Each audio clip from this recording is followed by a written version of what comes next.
So in section 3.1, you were introduced to two lines of the transversal. So we've now graduated in section 2. We're going to look at what happens when those two lines are parallel. So a couple things, if you just reach around, look back here real quick. To tell if lines are parallel in geometry, you'll see either little red arrows that show on the lines, that means that they're parallel, or we'll use this symbol. So the symbol for parallel is those two lines, those two elongated vertical lines. That's going to mean parallel. So if I just write that up here, like line M is parallel to line N. That's going to mean parallel. Hopefully you noticed that as you were watching the videos, that symbol also means parallel. If we have parallel lines, then all these angle relationships start to form in these transversals with the two parallel lines.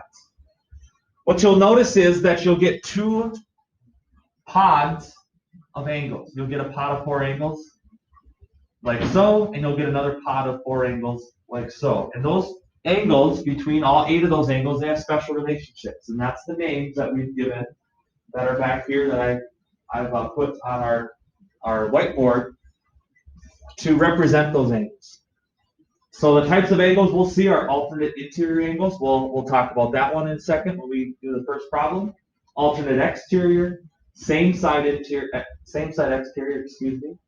corresponding angles, and then finally same side interior angles. So we'll see all of those. So in our first problem here, we want to identify the numbered angles that are congruent to the given angle and then state the relationship to the given angle. So the given angle is 65 degrees. How I like to do a problem like this is I just think to myself first, is 65 a cube or obtuse? It's a cube. It's smaller than 90. So in these diagrams, since you have two parallel lines with the transversal, of these 8 angles, all other acute angles are going to be congruent.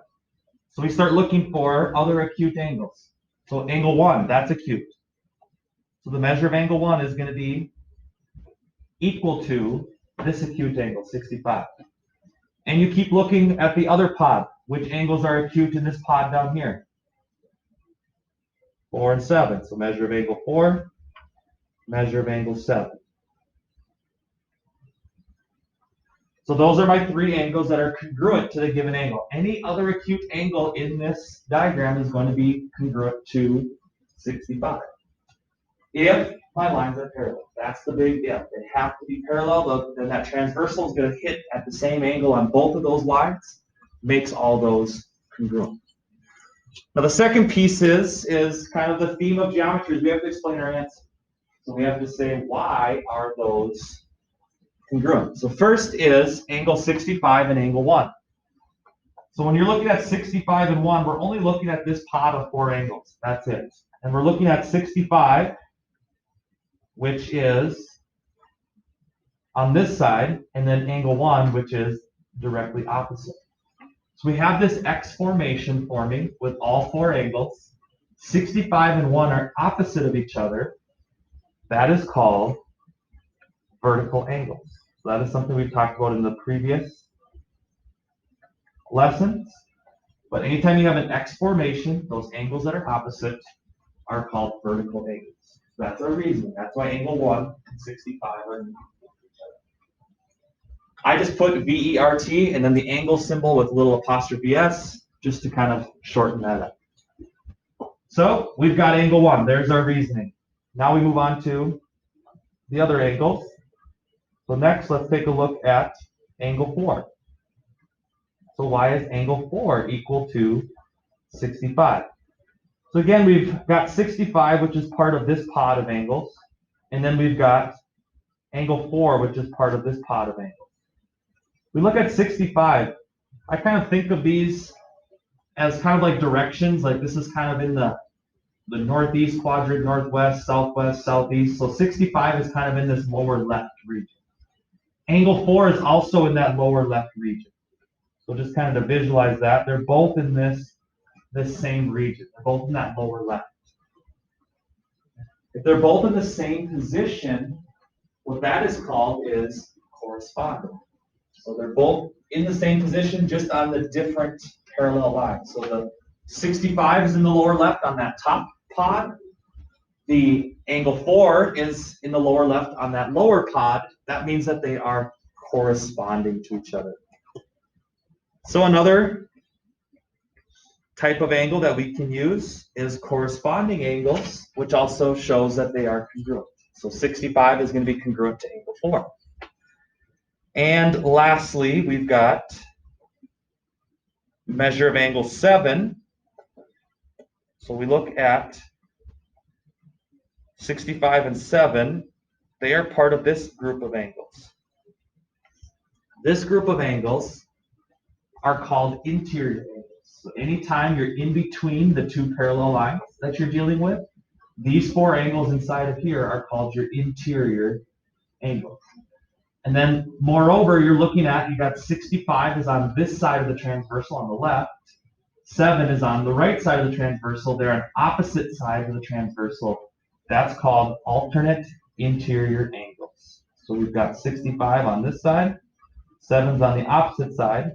That's called your alternate interior angles. There would be your last review. So there we've used 3 properties or 3 reasonings to show why those angles are congruent. So 1 because of vertical angles, 4 because of corresponding, 7 because of alternate interior angles. So when you're looking at these angle relationships too, the certain angle relationships tell you whether or not the angles are congruent or if they add up to 180. So I did that back here as well. You can take a look at that throughout the week as we practice this. So number 2 is the same idea. You can look at 51. Ask yourself, is 51 acute or obtuse? It's acute, so any other acute angle, 7, 5, 4 are also going to be congruent to it. So now you know which angles are congruent. Now you can start using those reasonings to help you out. Is it okay if I delete that first problem? Because I want to start looking at some of the algebra problems. You guys okay with that? And I forgot to ask if anyone would like a hard copy of the geometry. You can come up and get it up here. If you want chapter 3 hard copies, feel free anytime during class and grab one of those. All right, we'll take a look then how algebra fits in, which is going to be number 7 we'll take a look at. So it says find the value of the variables and then show your work. So I've got that zoomed in as much as I can, just so you can see here we've got a parallel line that's right there. We've got a parallel line right there. So we've got 2 parallel lines heading over, and then they're meeting this side here. So this is a trapezoid, but we've got this side here. This is acting like the transversal. Sometimes I just like to extend it, so it looks similar to those diagrams that we were looking at above and similar to those ones that I drew on the board. Okay? So I've got a parallel line. I've got these angles inside. So right now I'm showing those are interior because they're in between my 2 parallel lines. So they are interior. Now the next thing I got to ask myself is, are these 2 angles on the same side of the transversal or are they on opposite sides of the transversal? So what would you say? Are they on the same side or the opposite side?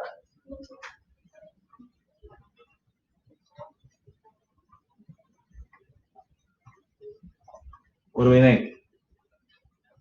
Same or opposite? Same side interior. So they're interior inside these parallel lines, and they're both on the same side of this transversal. They're both on the left side. So these are same side interior. So then I got to think, what is special about same side interior? What are they going to add up to? 180. Because they're definitely not congruent. And just by looking at them, you've got an acute angle right here, you've got an obtuse. So they're not equal. I'm not going to set these 2 values equal to each other, but they do have a special relationship where they add up to 180. So we're going to take the angle x plus x minus 50 and set it equal to 180. And that's going to give us then 2x equals 230. Okay, because I'm just going to add 50 over. 2x equals 230, and that's going to give me that x is equal to 115 degrees. So there's my missing piece. So I've got the two angles. They're on the same side interior. They're going to add up to 180.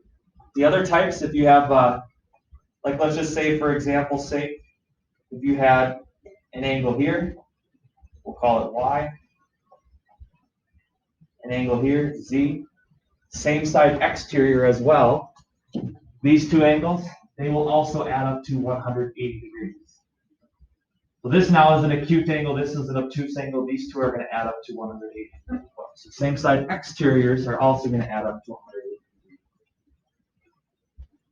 Let's finish up. We'll look at number 8.